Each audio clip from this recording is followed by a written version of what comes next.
आपण सगळे हृदयाची काळजी घेतो, बीपी तपासतो, कोलेस्ट्रॉल तपासतो. पण तुम्हाला हे माहितीये का, आपल्या पायाच्या पोटऱ्या म्हणजे काफ मसल्सला सेकंड हार्ट म्हटलं जातं. हो, आपल्या शरीरातला हा एक असा सायलेंट पंप आहे, जो दिवसातून हजारो वेळा काम करतो आणि आपल्याला त्याची जाणीवही होत नाही.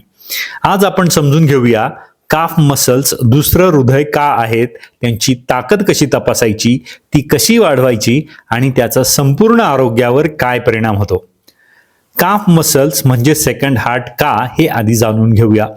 आपल्या शरीरात रक्त हृदयापासून पायापर्यंत सहज पोचतं, कारण गुरुत्वाकर्षण त्याला मदत करतं. पण पायातून रक्त परत हृदयाकडे कसं जातं?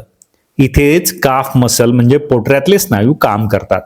जेव्हा आपण चालतो, उभे राहतो किंवा पाय हलवतो, तेव्हा काफ मसल्स आकुंचन पावतात आणि रक्त वर ढकलतात, एखाद्या पंपासारखे.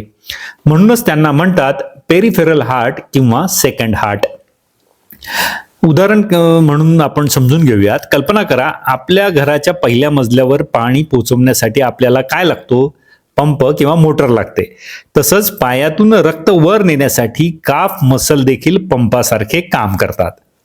काफ मसल्स कमकुवत झाले तर काय होतं?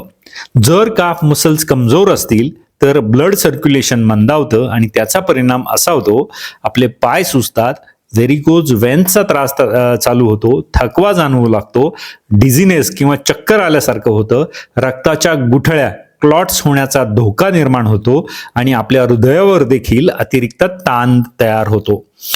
विशेषतः जास्त वेळ बसून राहणाऱ्या सिनियर सिटीजन्समध्ये हा प्रश्न जास्त दिसतो. आता काफची स्ट्रेंथ म्हणजे आपले पोटऱ्यांचे स्नायू मजबूत आहेत की कमकुवत आहेत, हे कसं तपासायचं? यासाठी एक सोपी टेस्ट करूया.